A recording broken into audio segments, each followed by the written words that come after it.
புத்திசாலியாக இன்று நான் பேசப்போகும் தலைப்பு புத்தகம் என்ன செய்யும். புத்தகம் என்பது சீட்டு குவியல் அல்ல, அது அறிவின் அழகான பயணம்.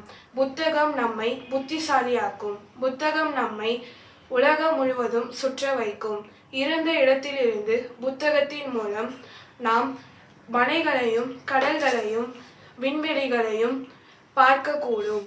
அறிவார்ந்த மனிதனையே இந்த உலகம் என்றும் மதிக்கிறது. இந்த அறிவின் திறவுகோல்தான் புத்தகம்.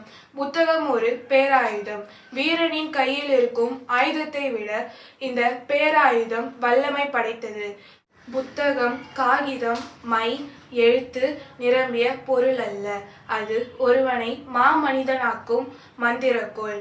பணம், ஆடை, வீடு போன்றவை காலத்தால் கெடலாம், ஆனால் புத்தகத்தினால் பெறும் அறிவு ஒரு நாளும் கெடாது.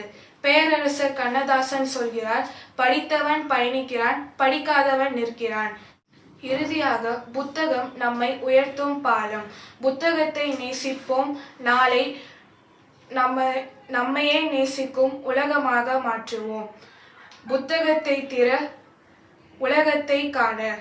நன்றி, வணக்கம், வாழ்க தமிழ். நான் உங்கள் கோ. காவியஸ்ரீ, 8ஆம் வகுப்பு, புனித வளனார் மெட்ரிக் மேல்நிலைப்பள்ளி, வாலாஜாபாத்.